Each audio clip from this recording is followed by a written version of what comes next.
Vamos a comenzar definiendo lo que vamos a llamar presiones parciales. Y para eso hay un caso que hemos más o menos discutido, que es el caso de la atmósfera. Pensemos, por ejemplo, un gas que es una mezcla de gases, tal como lo vimos con el caso de la atmósfera. Estos números ustedes ya los conocen porque lo han trabajado en clases anteriores. Para este ejemplo, que es el caso de la atmósfera, tenemos nitrógeno, oxígeno como las dos principales componentes, y de casi el 1% que resta, la mayor parte es argón. Así que ese es el ejemplo más clásico de lo que estoy mencionando. O sea, cuando digo un gas que está compuesto de una mezcla de gases, se refiere a algo como esto. No tiene por qué ser exactamente el aire, pero es un ejemplo. En ese caso, el número de partículas del gas va a ser la suma del número de partículas de cada una de los gases que lo componen. Aquí N1, N2, y supongamos que hay M gases componiendo ese gas. Entonces N1, N2 y hasta Nm van a corresponder al número de partículas de ese gas, o de moléculas.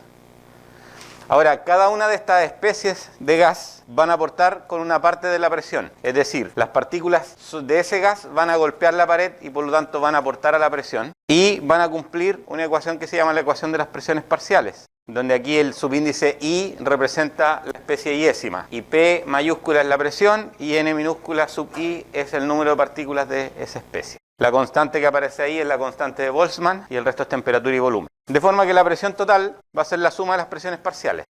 ¿Preguntas? Tú me preguntas por la ecuación de la presión, la de la segunda línea, ¿no? Esa es la ecuación del gas ideal. Pero en vez de mol estábamos por la N.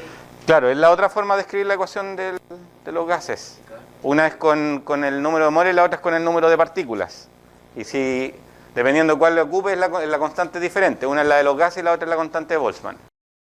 Ya, dime.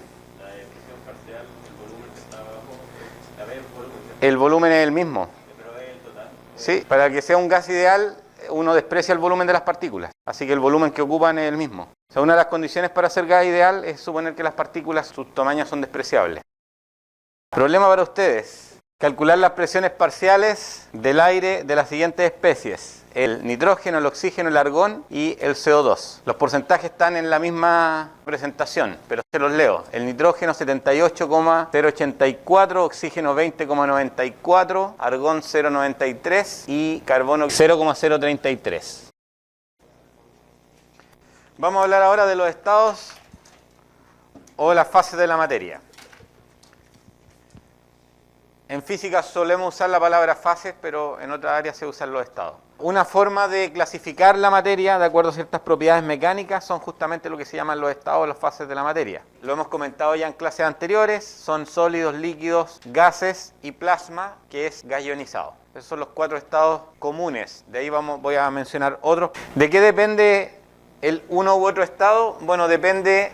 Ahora que ya hablamos de la teoría cinética, podemos hablar un poco de la estructura de la materia. Depende cómo esté la materia, cómo están las partículas que componen ese material. En el lado izquierdo está una representación de cómo son las partículas en un sólido. Las partículas en un sólido están en una organización en la cual sus distancias son relativamente constantes y son bastante simétricas espacialmente hablando. A la derecha aparece otro tipo de sólido que se llaman los sólidos amorfos y en realidad son líquidos pero de alta viscosidad. Entonces tienen propiedades de sólidos pero en realidad son líquidos. Y los otros estados líquido y gas dependen de la cantidad de partículas que hay en la región. En realidad uno podría definir para diferenciar entre sólidos, líquidos y gases cuando las vecinas de esa partícula son las mismas o no son las mismas en el tiempo. Por ejemplo, para una partícula del sólido, sus vecinos son siempre los mismos. No cambian. En el líquido, si me paro una partícula, los vecinos que tienen un momento, en otro momento posterior van a cambiar. Van a cambiar algunos, no todos, pero van a cambiar. Y en el caso del gas, los vecinos están siempre cambiando. Esa es una forma de definir más o menos qué separa un sólido, un líquido de un gas. Nosotros vamos a hacer en todo caso ahora consideraciones termodinámicas, así que eso tiene que ver con la estructura de la materia. Hemos discutido en el pasado los cambios de fase, cuando hablamos de los calores latentes. Vamos a decir que una fase corresponde a un estado de la materia y un sistema puede contener varias fases inmiscibles. ¿Alguien sabe qué significa? Significa que no se mezclan. Esta es una clásica gráfica de presión versus temperatura. Aparecen unas curvas, bueno, están divididas en colores. Es una curva que se separa a partir de un punto que se llama el punto crítico, en dos regiones diferentes. Habíamos dicho que hay una fase sólida, una líquida, una gaseosa y una plasmática. El plasma lo vamos a dejar de lado, eso se estudia en un área diferente de la física.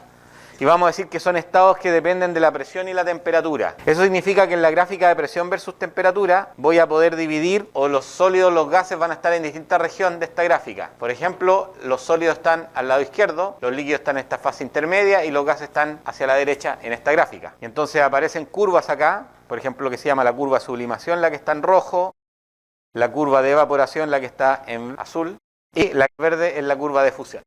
Ahora, lo interesante de estas curvas es que, por ejemplo, nosotros vemos que la curva continua verde es una curva de pendiente positiva. Sin embargo, aparece aquí una curva en líneas punteadas que tiene en una región pendiente negativa. Cuando existen pendientes negativas, son unos pocos fluidos que van a cumplir esto, tienen situaciones anómalas, como lo que ocurre con el agua. Hemos mencionado en el pasado la fase anómala. ¿Qué significa que tenga pendiente negativa? Podría ser que aumente la presión y lo haga cambiar de estado. Por ejemplo, en el patinaje sobre hielo, los patines tienen algo así como unas cuchillas en la base. Lo que producen es presión sobre el hielo, lo hacen moverse por esa curva y entonces cuando sube por esa curva, entonces ocurre que con el aumento de presión, va a producir un cambio de estado. Va a pasar del estado de sólido al estado líquido. Solo en la región donde está siendo presionado. Y eso hace entonces que disminuya el roce. Entonces cuando las personas están patinando, en el fondo están derritiendo el hielo en la región de contacto de los patines. Como les mencionaba recién, existen otros estados que no se van a producir de forma natural en las condiciones en las cuales nosotros nos desenvolvemos como seres humanos. Aparecen ahí el condensado de Bose-Einstein, el condensado fermiónico, las estrellas de neutrones, plasma de quark-gluones, cosas que obviamente están fuera del alcance de este curso. Solamente estoy mencionando que existen otros estados, pero los estados que mencioné anteriormente son aquellos que dependen de la presión y la temperatura. Voy a discutir ahora acerca de la presión de vapor. Pensemos, por ejemplo, que conviven líquido y gas. La fase gaseosa ejerce una presión sobre la fase líquida. Sobre nosotros sentimos la presión del aire, de la atmósfera. A pesar de que no nos damos cuenta, estamos soportando una columna de aire que llega hasta el término de la atmósfera. El vapor de un cierto material, pensemos, por ejemplo, que esto sea agua. Y el agua se está evaporando, entonces el vapor de agua va a producir presión sobre el agua líquida. Se requiere que la fase líquida y la de vapor esté en equilibrio termodinámico. ¿Cómo se obtiene esa presión de vapor? Hay una curva de evaporación. De ahí se obtiene cuál es el valor de la presión. Basta con proyectar para una cierta temperatura, uno proyecta hacia el eje de la presión y obtiene entonces el valor de la presión. A eso me refería recién con que se obtiene de la curva de evaporación. También existe la presión de vapor cuando el sólido pasa del estado gaseoso sin pasar al líquido. Eso se llama sublimación. Por ejemplo, en la Antártida el hielo se puede directamente convertir en vapor. Y entonces se habla de sublimación. O cuando ocurre el proceso opuesto, que se llama o sublimación inversa o deposición. En la situación de equilibrio, entonces, cuando están conviviendo las dos fases de un mismo material, de un mismo gas, de un mismo compuesto, vamos a hablar de líquido saturado y de vapor saturado. Habiendo explicado esta idea, podemos entrar entonces a definir un concepto que se llama la humedad relativa, que me imagino que todos, si es que alguna vez han escuchado a la persona que da el tiempo, nos dicen a veces la humedad relativa. Vamos a definir la humedad relativa como la razón entre la presión parcial del vapor de agua y la presión de vapor de equilibrio del agua a una cierta temperatura. En una ecuación se ve más fácil. Entonces, en el numerador está la presión parcial del vapor de agua y en el denominador está la presión de vapor de equilibrio del agua a una cierta temperatura. La humedad relativa va a depender de la temperatura. Bueno, de hecho ahí se ve en el denominador, ¿no? Que esa presión depende de la temperatura. Una misma cantidad de agua puede producir diferentes humedades relativas dependiendo entonces de la temperatura. No es lo mismo si el aire está frío o el aire está caliente ante un mismo porcentaje de vapor de agua. Va a producir una presión diferente. La humedad relativa en general siempre se expresa con porcentaje. Por ejemplo, uno dice humedad relativa del 80%. Los seres humanos vivimos bastante cómodos entre como 30 y 60, 70% humedad relativa. Si es que han viajado a algún lugar donde el verano es húmedo, ahí uno siente incomodidades. Entonces les decía como el 30 y 70, pero en realidad entre 50 y 60 es donde estamos más cómodos con humedades relativas. Hay algunas cosas interesantes que uno puede comentar de la humedad relativa. ¿Alguien sabe por qué la ropa se seca cuando hay viento? Cuando la ropa se está secando, la ropa está llena de agua y entonces el agua empieza a evaporarse y se genera aquí una película, una capa de vapor de agua en torno de la ropa. Y esa misma capa de vapor de agua evita que se seque la ropa. Cuando hay viento se lleva este vapor de agua y entonces vuelve a producirse el mismo efecto y va disminuyendo la cantidad de agua de la ropa. Sí, se seca por esto, porque el aire lo que hace es cambiar la presión de vapor porque se lleva el vapor de agua. Olvidé mencionar que en el punto crítico conviven los tres estados.